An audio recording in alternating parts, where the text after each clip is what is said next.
நீங்கள் ஆஃபீஸில் ஒரு மேனேஜராக இருக்கிறீங்க அப்படின்னா உங்களுக்கு 2 முகம் தேவை. அந்த 2 முகம் என்ன, அந்த 2 முகத்துக்கான குவாலிட்டிஸ்லாம் என்ன அப்படின்னு சொல்லிட்டு நம்ம பார்ப்போம். Welcome to Expertiser jobs. வீடியோஸ்லாம் பிடிச்சிருந்துச்சு அப்படின்னா மறக்காமல் சப்ஸ்கிரைப் பண்ணுங்கள், ஃப்ரெண்ட்ஸ்க்கெலாம் ஷேர் பண்ணுங்கள். எக்ஸ்பர்டைசர் அகாடமியில் என்னோட மென்டர்ஷிப் ப்ரோக்ராம் இருக்குது. அதை தாண்டி இப்போ நிறைய கோர்சஸ் நம்ம ரிலீஸ் பண்ணியிருக்கோம். 3ds Max, SketchUp, மாயா அப்படின்னு சொல்லிட்டு நிறைய கோர்சஸ் ரிலீஸ் பண்ணிருக்கிறோம். ஸோ அதை செக் பண்ணி பாருங்கள்.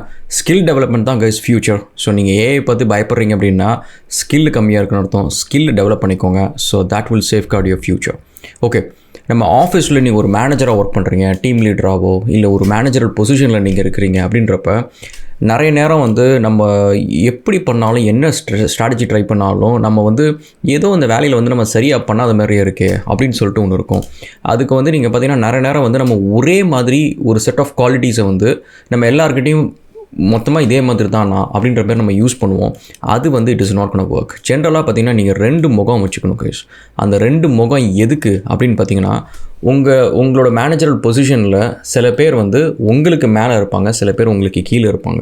இவங்க 2 பேர்கிட்டையுமே நீங்கள் 2 முகத்தை காட்டணும். அந்த 2 முகத்துக்குமே கொஞ்சம் டிஃப்ரெண்ட்டான குவாலிட்டிஸ் இருக்கணும். இது ஒன்றும் பச்சோந்தித்தனம் அப்படின்னு கிடையாது. It is basically how you manage people. அதாவது உங்களுக்கு மேலே இருக்கிறவங்க உங்கள் கிட்டக்க ஒரு சில விஷயத்தை எதிர்பார்ப்பாங்க, உங்கள் கீழே இருக்கிறவங்க ஒரு சில விஷயத்தை எதிர்பார்ப்பாங்க. அண்ட் இது உடனே நம்ம டிப்பிக்கலாக பார்க்குற மேனேஜர்ஸ் என்ன அப்படின்னு பார்த்தீங்கன்னா, நம்மளுக்கு கீழே இருக்கவங்கள ரொம்ப அதிகாரம் பண்ணுவாங்க. அவங்கள இந்த வேலை செய் அந்த வேலை செய் அப்படின்னு சொல்லிட்டு அவங்கள்ட்ட நிறைய உழைப்பை உறிஞ்சுவாங்க. இந்த மாதிரி இருக்கும். மேலே இருக்கிறவங்கள்ட்ட கூச்சா தூக்குவாங்க. இந்த மாதிரி மேனேஜர்ஸ் எல்லாமே அட் ஒன் பாயிண்ட் அவங்க காணாமல் போயிடுவாங்க. அவங்க அந்த கூச்சா தூக்குறது ஒர்க் ஆகிற வரைக்கும் தான் அவங்க லைஃப்பில் க்ரோ ஆக முடியும். அதை தாண்டி அவங்களோட திறமை உழைப்பை காட்டுற சிச்சுவேஷன் வந்துச்சு அப்படின்னா முக்கால்வாசி அவங்க காணாமல் போயிடுவாங்க. ஸோ இந்த மாதிரி மேலே இருக்கிறவங்களுக்கு கூஜாவும் தூக்காமல் அண்ட் கீழே இருக்கிறவங்களை நம்ம அதட்டாமல் விரட்டாமல் இல்லாமல் நம்ம லைஃப்பில் என்னென்ன பண்ணுறது அப்படின்னு பார்த்தீங்கன்னா, நம்ம கீழே இருக்கிறவங்கள்ட்ட ஜென்ரலாக அவங்க என்ன எதிர்பார்ப்பாங்க அப்படின்னு பார்த்தீங்கன்னா, நம்ம ஜூனியர்ஸாக ஒருத்தங்க ஆரம்பிக்கிறவங்களா இருக்கட்டும், இல்லை எக்ஸ்பீரியன்ஸ்டான சீனியர் ரீசோர்ஸாக இருக்கட்டும், அவங்களுக்குன்னு ஒரு வாழ்க்கை இருக்குது. அந்த வாழ்க்கையை வாழ்கிறதுக்கு தான் அவங்க வேலை செய்கிறாங்க. அந்த சம்பளம்ன்ற ஒரு விஷயத்துக்காக தான் வராங்க. மற்றபடி வேறு எந்த ஒரு ரீசனுக்காகவும் ஒருத்தவங்க வேலை செய்யலை. ஸோ அப்படி இருக்கிறப்ப அவங்க எதிர்பார்க்குறது என்ன அப்படின்னா, ஒரு சின்ன கனிவான ஒரு சின்ன பேச்சு, அவங்க ஒரு கஷ்டத்தில் இருக்கிறப்ப அந்த சிச்சுவேஷனை அண்டர்ஸ்டாண்ட் பண்ணிக்கிறது.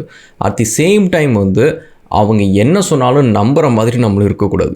ஸோ அவங்க சொல்கிறது ரியலான ஒரு கன்சர்ன் அப்படின்றது பீப்புள் ரீடிங் ஸ்கில்ஸ் தான். உங்களுக்கு ஒரு பெஸ்ட் குவாலிட்டி என்ன அப்படின்னு பார்த்தீங்கன்னா பீப்புள் ரீடிங் ஸ்கில்ஸ் தான்.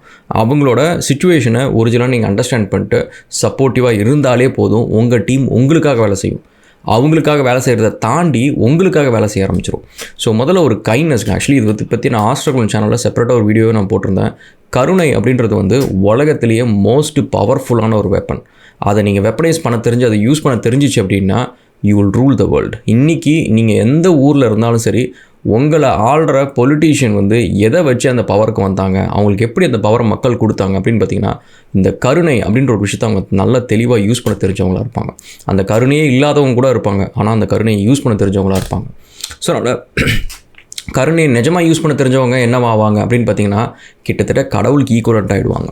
ஸோ அதனால் கருணை ஒன் ஆஃப் தி மோஸ்ட் பவர்ஃபுல்லான ஒரு வெப்பன். ஸோ நீங்கள் மேனேஜராக இருக்கிறப்ப உங்கள் கீழே இருக்கிறவங்கள்ட்ட கருணையோடு இருங்க. ஸோ அவங்க ஒரு பிரச்சனை, ஏதோ ஒரு சுச்சுவேஷன் அப்படின்னா அதை நீங்கள் புரிஞ்சுக்கோங்க. அவங்க உங்களுக்காக நிறைய விஷயம் செய்வாங்க. ஃபஸ்ட்டு.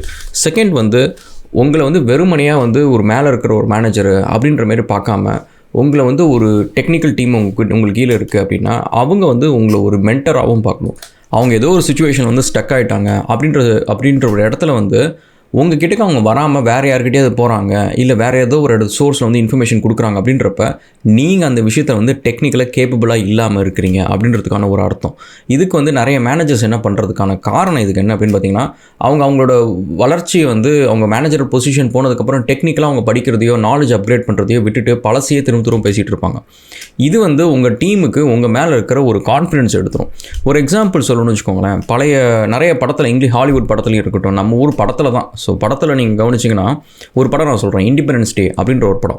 அந்த படத்தில் கடைசியாக ஒரு சுச்சுவேஷன் ஏலியன்ஸை அட்டாக் பண்ண போகணும். அப்போ அமெரிக்கன் சோல்ஜர்ஸு ஃபைட்டர்ஸ் எல்லாருமே ஃபைட்டர் ஜெட்டில் ஏறி பண்ணிகிட்டு இருப்பாங்க. அப்போ அதில் கூடவே ஒரு ஆள் போய் ஃபைட்டர் ஜெட்டில் ஏறி நானும் சண்டை போட போகிறேன் அப்படின்னு. அது யார் அப்படின்னு பார்த்தீங்கன்னா அந்த ஊரோட பிரசிடென்ட், அமெரிக்கன் பிரசிடென்ட் சண்டை போட போவார் ஃபைட்டர் ஜெட்டில். அவரும் போய் சண்டை போடுவார். ஸோ அப்போ தான் தெரியும் அவர் வந்து ஒரு டெக்னிக்கலாக ஒரு ஃபைட்டர் பைலட்டாக வேலை செஞ்சுட்டு அதுக்கப்புறம் தான் ஒரு பிரசிடென்ட் ஆயிருக்காரு. இப்போ அமெரிக்காவுக்கு ஒரு ஆபத்து அப்படின்றதுலாம் நான் இறங்கி போகிறேன் அப்படின்றது. ஸோ இப்போ இந்த மாதிரி லீடர்ஷிப் குவாலிட்டிஸ் வந்து நாட் ஜஸ்ட் வந்து அவங்க கிட்ட வந்து நீங்கள் அன்பாக பேசு, நல்லா பண்ணுறேன், நீ போய் சாவு அப்படின்ற மாதிரி இல்லாமல் உன்னோட சுக துக்கத்தில் நானும் வந்து பங்கெடுத்துக்கிறேன், எனக்கு இந்த விஷயத்தை தெரியும் அப்படின்னு டெக்னிக்கலாகவும் ஸ்ட்ராங்காக இருந்துச்சு அப்படின்னா உங்கள் டீம் வந்து ரொம்ப கான்ஃபிடென்ட்டாக வேலை செய்வாங்க. ஸோ அதனால் இந்த டெக்னிக்கல் மென்டர்ஷிப்பும் வந்து உங்கள் டீமுக்கு நீங்கள் கொடுக்க வேண்டியது ஆஸ் அ மேனேஜராக ஒரு விஷயம். செகண்ட் ரொம்ப இம்பார்ட்டண்ட்டான ஒரு குவாலிட்டி. அண்ட் தேர்ட் வந்து இப்போ மேனேஜர் அப்படின்றப்ப வந்து ப்ரொஃபஷனலிசம் அப்படின்றது வந்து ரொம்ப இம்பார்ட்டன்ட். விச் இஸ் லைக் உங்கள் கேரக்டர் கன்சிஸ்டன்சி ரொம்ப இம்பார்ட்டன்ட். நீங்கள் வந்து இன்றைக்கி ஒரு மாதிரி இருக்கீங்க, ஏன்னா உங்களுக்கு நீங்கள் நல்ல மூட் இருக்குது, நாளைக்கு வேறு மாதிரி இருக்கிறீங்க, ஏன்னா உங்களுக்கு நல்ல வீட்டில் ஏதோ ஒரு பிரச்சனை அப்படின்றப்ப அந்த கேரக்டர் இன்கன்சிஸ்டன்சி இருக்குது பார்த்தீங்களா. எஸ்பெஷலி மேனேஜரல் ரோல்ஸ்க்கு வந்து ஏன்னா நீங்கள் உங்களோட வேலையே வந்து மற்றவங்களை மேனேஜ் பண்ணுறது தான். அப்படி இருக்கிறப்ப நீங்கள் என்ன ஸ்டைல் ஆஃப் மேனேஜ்மெண்ட்டில் நீங்கள் வந்து மேனேஜ் பண்ணுறீங்க, நீங்கள் என்ன விஷயத்துக்கு கோவப்படுறீங்க, உங்களுக்கு எது பிடிக்காது அப்படின்றது எல்லாமே that is basically the culture of your team. அப்போ அதில் நீங்கள் கன்சிஸ்டண்ட்டாக இல்லை, உங்களால் வந்து கன்சிஸ்டண்ட்டாக உங்களோட இமேஜை மெயின்டைன் பண்ண முடியல, ஒரு கேரக்டரை மெயின்டைன் பண்ண முடியல அப்படின்றப்ப உங்களுக்கு கீழே இருக்கிறவங்க வந்து உங்களை மதிக்கணும் அப்படின்ற ஒரு நெசசிட்டியே இல்லாமல் போய்டும். அங்கே ஒரு ப்ரொஃபஷனலிசமே இல்லை. உங்களுக்கு வந்து நீங்கள் கிளியராக திஸ் இஸ் மை ரூல்ஸ், இந்த ரூல்ஸை நான் எப்போவுமே கன்சிஸ்டண்ட்டாக ஃபாலோ பண்ணுவேன் அப்படின்ட்டு நீங்கள் லேட்டாக ஆஃபீஸ்க்கு வரீங்க, மற்றவங்க லேட்டாக வந்தால் திட்டுறீங்க அப்படின்னு வச்சுக்கோங்களேன், people not gonna respect you. உங்களை மதிக்கலை, உங்கள் மேலே மரியாதை கொடுக்கல அப்படின்னா நீங்கள் சொல்கிறது வந்து அவங்க கண்ணு முன்னாடி மட்டும் தான் செய்வாங்க. அதுவுமே அவங்களுக்கு சம்பளம் வரும் அப்படின்ற ஒரு ரீசனுக்காக தானே தவிர உங்களை நான் உங்களுக்காக செய்யணும் அப்படின்ற ஒரு ரீசன் இல்லை. So professionalism is very important. ஏன்னா அதுதான் வந்து ஒரு டீமோட கல்ச்சர் நீங்கள் செட் பண்ணுறீங்க.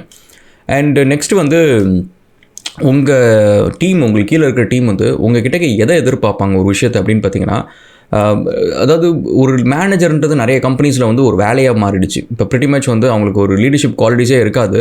அவங்க வந்து ப்ரிட்டி மச் இந்த டீமை நீ மேனேஜ் பண்ணி இந்த ஒர்க்கை டெலிவர் பண்ணி கொடு அப்படின்ற ஒரு விஷயத்தை மட்டும்தான் அவங்க செய்வாங்க. ஸோ அப்போ இந்த லீடர்ஷிப் குவாலிட்டிஸ் வந்து எப்போ தெரியுதோ அப்போ வந்து you become a true manager. இந்த சென்ஸ் வந்து ரொம்ப பெருசாக நீங்கள் வந்து ரொம்ப பெருசாக லீடர்ஷிப் ப்ராப்ளம்ஸும் தேவையில்லை. ஒரு டீமுக்கு ஒரு சின்ன பிரச்சனைனா அதுக்காக போய் பேசி அந்த விஷயத்தை செஞ்சு கொடுக்குறது. ஸோ அது வந்து டீம் ஏதோ ஒரு டூல் கேட்டிருப்பாங்க, அதுக்கு ஒரு எக்ஸ்பென்ஸ் வந்து இது பண்ணணும். அப்போ மேனேஜ்மெண்ட் டீம் வந்து இப்போதைக்கு வேணாம்னு சொல்லியிருப்பாங்க. பட் நீங்கள் போய் பேசி இல்லை எனக்கு கொஞ்சம் பண்ணி கொடுங்க, டீம் வந்து கொஞ்சம் கஷ்டப்படுறாங்க, இது கொஞ்சம் பண்ணால் ஃபாஸ்ட்டாக எஃபிஷியண்ட்டாக வேலை செய்வாங்க அப்படின்னு சொல்லிட்டு நீங்கள் அதை கொஞ்சம் பேசி அதை வாங்கி கொடுக்குறது. இந்தமாரி ஒரு மேனேஜ்மெண்ட் சொல்கிறத வந்து கண்மூடித்தனமாக எது சொன்னாலும் அது நீங்கள் வந்து சப்பக்கட்டு கட்டாமல் நீங்கள் உங்கள் டீமுக்காக ஏதோ ஒரு விஷயத்தை ஃபைட் பண்ணி வாங்கி கொடுக்குறீங்க அப்படின்றத அந்த டீம் உணர்ந்தாங்கன்னு வச்சுக்கோங்களேன், they will fight for you. So இப்படின்ற விஷயம். இதனால தான் நீங்கள் கவனிச்சிங்கன்னா சில நேரம் நம்ம ஸ்கூலில் வந்து எத்தனையோ டீச்சர் வருவாங்க போயிடுவாங்க, என்ன வேணாலும் நடக்கும். ஆனால் அதுக்கெலாம் எதுவும் டியூஷன் பசங்க வந்து யாருமே ஒரி பண்ண மாட்டாங்க. ஆனால் அவங்களுக்குன்னு பிடிச்ச ஒரு சில டீச்சர்ஸ் இருப்பாங்க.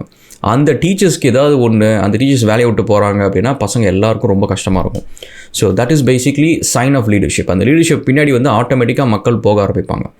ஸோ நெக்ஸ்ட்டு இதெல்லாமே வந்து நம்மளுக்கு கீழே இருக்கிறவங்க, நம்மளுக்கு மேலே இருக்கிறவங்கள்ட்ட நம்ம என்னென்ன குவாலிட்டிஸ் காட்டணும் அப்படின்னு பார்க்குறப்ப அவங்க வந்து உங்களை எதுக்கு மேனேஜர் ஆக்குறாங்க அப்படின்னா ஒரு வேலையை முடிக்கிறதுக்கு தான். இன்றைக்கி உலகம் முழுக்க வந்து ஏகப்பட்ட ப்ராஜெக்ட் மேனேஜ்மெண்ட் சாஃப்ட்வேர்ஸ் இருக்குது. அந்த சாஃப்ட்வேர்ஸில் ஒரு முக்கியமான ஒரு டூல் என்ன அப்படின்னு பார்த்தீங்கன்னு வச்சுக்கோங்களேன், ஒரு ப்ராஜெக்ட் வந்து எவ்வளோ ஸ்லிப்பேஜ் ஆகுது, எவ்வளோ டிலே ஆகுது அப்படின்றது. ஏன்னா உலகம் ஃபுல்லாக நடக்கிற எல்லா ப்ராஜெக்ட்லேயும் ஆல்மோஸ்ட் எல்லா ப்ராஜெக்ட்லையும் 90% 95% ஆஃப் த ப்ராஜெக்ட் வந்து ஆன் டைமுக்கு முடிக்க முடியாது. அந்த ஆன் டைமுக்கு முடிக்க முடியாதுக்கான காரணம் என்ன அப்படின்னு பார்த்தீங்கன்னா, அந்த ப்ராஜெக்டை டெலிவர் பண்ணுற ப்ராஜெக்ட் மேனேஜராக இருக்கட்டும், டீம் லீடராக இருக்கட்டும், என்ன மேனேஜர் ரோலாக இருக்கட்டும், அவங்களோட இன்எஃபிஷியன்சி ப்ளஸ் அவங்க கண்ட்ரோலில் இல்லாத ஒரு விஷயத்தை அவங்க கண்ட்ரோலில் இருக்குதுன்னு நினச்சிக்கிட்டு அவங்க பிளான் பண்ணுறது, இந்தமாரி ஒரு சில விஷயம் தான். ஸோ அப்போ வந்து உங்களுக்கு மேலே இருக்கிறவங்க உங்கள்கிட்ட என்ன எதிர்பார்ப்பாங்க, உங்கள்கிட்ட என்ன குவாலிட்டிஸ் இருக்கணும் அப்படின்னா ப்ரெடிக்டபிலிட்டி. நீங்கள் நிறைய விஷயத்த வந்து ப்ரெடிக்ட் பண்ணணும், பிளான் பண்ணணும். எக்ஸிக்யூஷன் ஸ்கில்ஸ், அந்த எக்ஸிக்யூஷன் ஸ்கில்ஸ் உங்கள்கிட்ட நல்லா இருக்குது, உங்களை ரிலை பண்ண முடியுது, உங்களை நம்பி ஒரு ஒர்க்கை கொடுத்தா நீங்கள் முடிக்கிறீங்க, உங்கள் டீம் உங்க கூட எஃபிஷியண்ட்டாக வேலை செஞ்சு அந்த வேலையை முடிக்கிறாங்க. டீம் மேனேஜ்மெண்ட் ஸ்கில்ஸு, ஹெச்ஆர், இந்தமாரி விஷயம்லாம் உங்கள்கிட்ட எதிர்பார்ப்பாங்க உங்கள்கிட்ட மேலே இருக்கிறவங்க. இந்த விஷயம்லாம் நீங்கள் கரெக்டாக பண்ணிங்கன்னு வச்சுக்கோங்களேன், யூ லுக் கம்பேரிட்டிவ்லி ஒரு 4 மேனேஜரில் யூ லுக் வெரி ப்ராமிசிங். இன்றைக்கி வந்து நீங்கள் பார்க்குறீங்கன்னா ஒரு கூகுளில் வந்து சுந்தர் பிச்சை வந்து ஒரு சாதாரண ஸ்டாஃப் ஆரம்பித்து சிஇஓ ஆகுறாரு. டிம் குக்கும் ஒரு ஸ்டாஃப் தான் சிஇஓ ஆகுறாரு. அதேமாதிரி சத்ய நடாலும் ஒரு ஸ்டாஃப் தான் சிஇஓ ஆகுறாரு. இப்படி இவங்கெல்லாம் வந்து ஸ்டாஃபாக வேலை செஞ்சு எப்படி சிஇஓ ஆனாங்கன்றதுக்கு this is basically an example. உங்களை வந்து உங்களுக்கு மேலே இருக்கிறவங்க வாட்ச் பண்ணுறப்ப அவங்க பார்க்குறது வந்து நீங்கள் கருணையோடு இருக்கிறீங்களா, அதை பண்ணுறீங்களா, எதை பண்ணுறீங்களா, they don't care. நீங்கள் உங்கள் டீம் கிட்டே எப்படி பண்ணுறீங்க எனக்கு அதை பற்றி கவலை இல்லை. உங்கள்கிட்ட கொடுத்த வேலையை நீ கரெக்டாக ஆன் டைமுக்கு முடிக்கிறியா, கம்பெனி உன்னால் ப்ராஃபிட்டபுளாக இருக்குதா, ஒரு பிரச்சனைன்னு வந்தால் நீனே ஹேண்டில் பண்ணுறியா, எல்லாத்தையும் கொண்டு வந்து என்கிட்ட கொடுக்காம நீனே ஹேண்டில் பண்ணுறியா, ஒரு விஷயம் உங்கள்கிட்ட கொடுத்தா நீ ரிலையபிளாக இருக்கிறியா, 10 பேர்கிட்ட கொடுத்தா அவங்களாம் ஒரு வேலை சொல்கிறது செய்ய மாட்டேங்கிறான், நீ சொன்னது செய்கிறியா, இப்படின்ற மாரி கம்யூனிகேஷன், ரெஸ்பான்சிபிலிட்டி, அக்கௌண்டபிலிட்டி, இன்டெகிரிட்டி இப்படின்ற மாரி மேனேஜர்ஸ் கிட்ட மேலேருந்து பார்க்குறவங்க ஒரு சில விஷயத்தை எதிர்பார்ப்பாங்க. நீங்கள் அதெல்லாம் மட்டும் செஞ்சிட்டிங்க அப்படின்னா you grow in that company to a very high position. Just ஒரு மேனேஜர் ரோலில் நீங்கள் பண்ண ஒரு சின்ன சின்ன விஷயம் தான். ஸோ அதனால் உங்களுக்கு கீழே இருக்கவங்கள்ட்டையும் மேலே இருக்கிறவங்கள்ட்டையும் இந்த விஷயத்தை செஞ்சு பாருங்கள். This will change your life as a manager. Okay, இன்னொரு வீடியோவில் நம்ம சந்திப்போம் மீண்டும். அண்ட் எக்ஸ்பர்டைசர் அகாடமியில் நிறைய டெக் கோர்சஸ் அண்ட் அதோட சேனலும் இருக்குது. அதில் நிறைய ஃப்ரீ வீடியோஸும் இருக்குது. ஆல்மோஸ்ட் 600 to 700 வீடியோஸ் இருக்குது. ஸோ அதை செக் பண்ணி பாருங்கள். அண்ட் வெகு விரைவில் ஒரு பெரிய அனௌன்ஸ்மெண்ட்டோட I'll come and see you guys. Thank you so much and cheers. And வேளச்சேரியில் வந்து ஃபீனிக்ஸ் மால் ஆப்போசிட்டில் வந்து நம்மளோட ஸ்டுடியோ ஒன்று இருக்குது, வர்ச்சுவா ஹப். அதோட பக்கத்தில் வந்து ஒரு ஸ்டுடியோ இருக்குது. அதில் podcast, video, product photo shoots எல்லாமே பண்ணுறோம். நம்மளோட வீடியோஸ் எல்லாம் எடிட் பண்ணுறதெல்லாம் அந்த டீம் தான் பண்ணுது. ஸோ உங்களுக்கு ஏதாவது பாட்காஸ்ட் ஏதாவது ஒன்று பண்ணணும் அப்படின்னா அங்கே விசிட் பண்ணி பாருங்கள்.